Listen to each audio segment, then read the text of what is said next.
Bismillahirrahmanirrahim. Assalamualaikum warahmatullahi wabarakatuh. Alhamdulillahirabbil alamin. Wassalatu wassalamu ala asrofil anbiya'i wal mursalin wa ala alihi wa sahbihi ajmain. Amma ba'd. Ikhwah billah yang dirahmati oleh Allah Subhanahu wa taala. Alhamdulillah berjumpa kembali bersama saya Abdul Aziz Mubarak, mahasiswa program studi pendidikan agama Islam Universitas Ibnu Khaldun Bogor. Tema pembahasan yang ingin saya sampaikan pada kali ini yaitu dakwah Nabi Muhammad SAW pada periode Mekah. Perlu kita ketahui bahwasanya Rasulullah SAW berdakwah dengan dua periode ya. Ada periode Mekah, ada periode Madinah. Namun yang ingin saya sampaikan yaitu pada periode Mekah ya. Ketika Nabi berdakwah di Mekah itu berjalan selama 13 tahun lamanya ya. 3 tahun Nabi berdakwah secara sembunyi-sembunyi, 10 tahun Nabi berdakwah secara terang-terangan. Ketika Nabi berdakwah secara sembunyi-sembunyi itu dilatar belakangi dengan turunnya ayat di dalam Al-Quran ya, surat Al-Mudaththir ayat 1 sampai dengan 7 ya.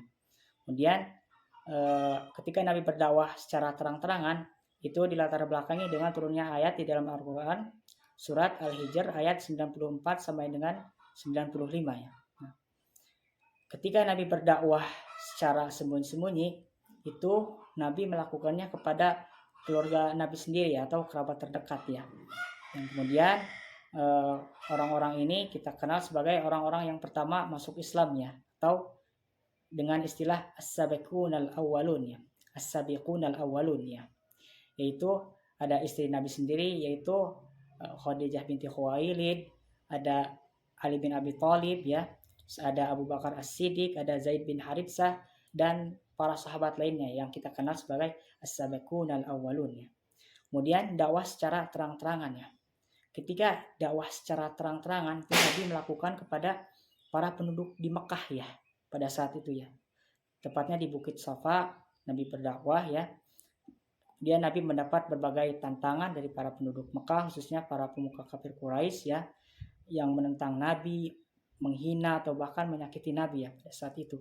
Bahkan para paman Nabi sendiri pun menolak secara mentah-mentah dakwah yang dilakukan oleh Nabi itu sendiri ya. Kemudian ada faktor ya pemicu ketika Nabi berdakwah di Mekah itu ditolak khususnya oleh para kafir Quraisy. Itu yang pertama adanya persaingan ya, perebutan kekuasaannya. Artinya mereka memandang ketika mereka harus tunduk pada ajaran Nabi, berarti mereka para pemuka kafir Quraisy itu kalah dalam persaingan. Itu pemikiran mereka. Kemudian yang kedua, penyamaan hak antara kasta bangsawan dan kasta hamba sahaya ya. Karena di dalam Islam tidak ada istilah kasta, sedangkan di dalam pemikiran mereka kaum Quraisy itu memandang bahwa mereka itu lebih tinggi ya daripada hamba sahaya ya. Sehingga ini ditolak oleh para kafir Quraisy ya.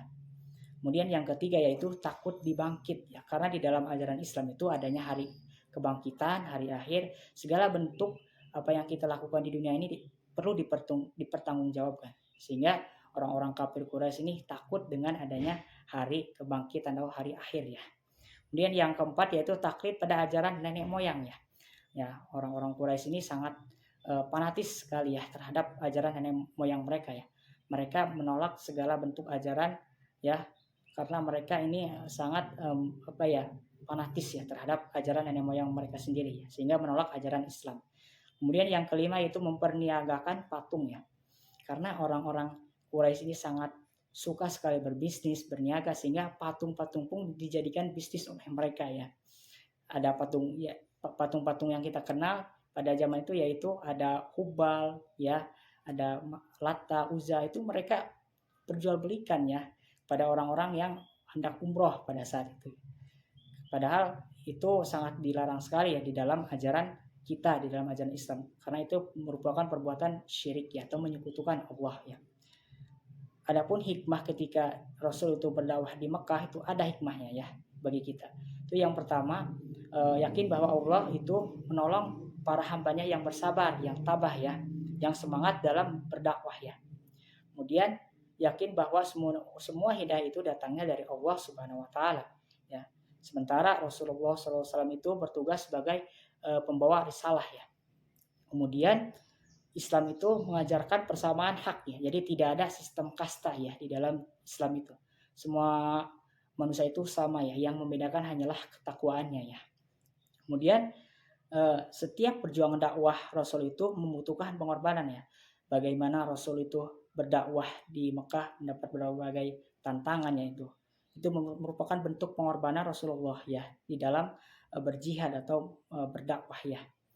Ya, mungkin itu saja yang bisa saya sampaikan. Insya Allah bermanfaat bagi kita semua ya. Saya cukupkan. Barakallahu fiik. Assalamualaikum warahmatullahi wabarakatuh.